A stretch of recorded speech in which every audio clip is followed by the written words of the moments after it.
Thank you, ladies and gentlemen, for coming out tonight. My name is Vish Burra, and I'm the Vice President of the New York Young Republican Club.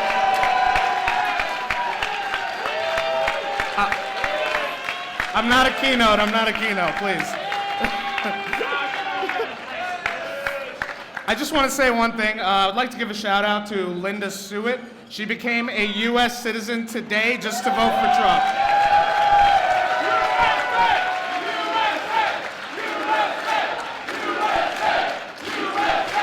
USA! Thank you, Linda, for joining us. Yes, anytime. All right. Ladies and gentlemen, now I want to thank you again for all coming out. We are here now for our second award presentation and speaker of the night. Our club is lucky to boast members, past and present, who have made their mark on American history and international history. One such figure is the great John Foster Dulles. Hailing from a family of statesmen, Dulles joined the law firm of Sullivan and Cromwell, which at the time was the most powerful law firm on Wall Street, eventually specializing in international law and becoming a senior partner. During the 1930s, after serving in the Army Intelligence Services, Dulles became a member of this very club. Dulles was a strong critic of President Harry Truman's policy of containing atheistic communism and believed instead that the U.S. should be actively combating communism by promoting liberation and atomic retaliation instead of appeasement.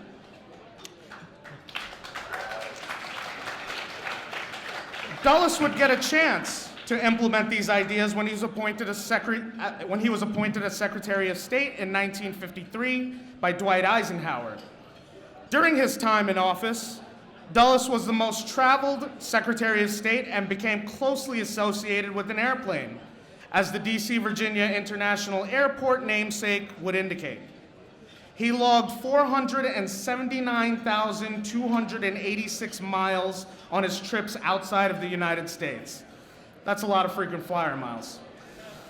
Now, although he was a strong proponent of international cooperation, Dulles became disillusioned with the Soviet Union, experiencing their intransigence during international meetings.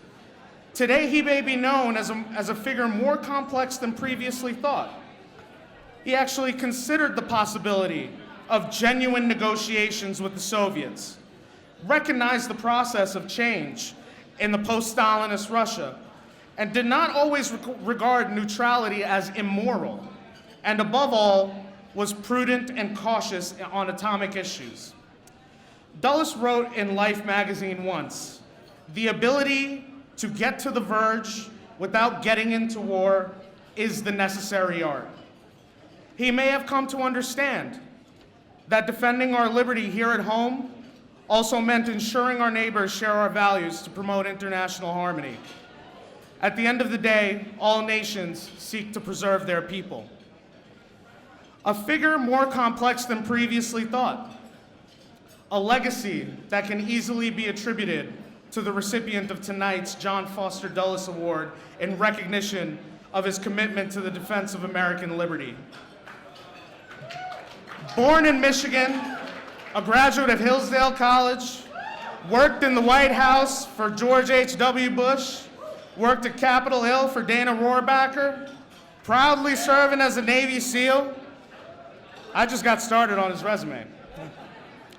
He would eventually go on to be famous, or even infamous, for being the founder of Blackwater, USA, a military services... Yeah, we can clap. A military services contractor that would successfully go on to be awarded billions in government contracts.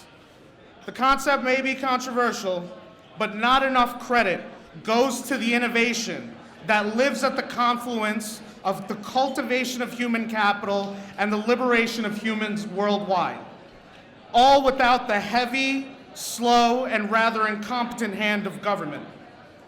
After an unfortunate series of events that were widely publicized, our award winner would go on to sell Blackwater and eventually go on to pursuing his international entrepreneurial ambitions and also establishing his legacy of resilience, doing business as far and wide as the United Arab Emirates, Africa, and China. He is now the head of Frontier Resources Group and chairman of the Frontier Services Group. He would recently make waves for proposing we privatize the war in Afghanistan, which would save thousands of American soldiers' lives and billions of American taxpayer dollars. Think of the idea what you would like, but innovation on this geopolitical level, on this scale, is something I would not doubt would bring a tear of joy to Dulles' eye today. I would contend both men understand that the cultivation and preservation of the American people is paramount in the pursuit of happiness and freedom. And how we cultivate freedom here at home will have major implications of how we advocate for freedom abroad. Tonight, we are lucky to have a scion of Dulles' legacy here at the club and are proud to award him the John Foster Dulles Award, Mr. Erik Prince.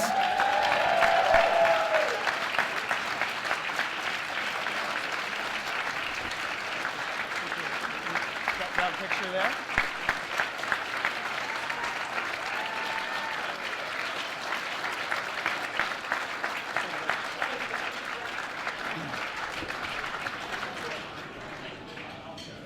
What great irony that I receive an award named after a Secretary of State. The minions at Foggy Bottom must cringe at that notion.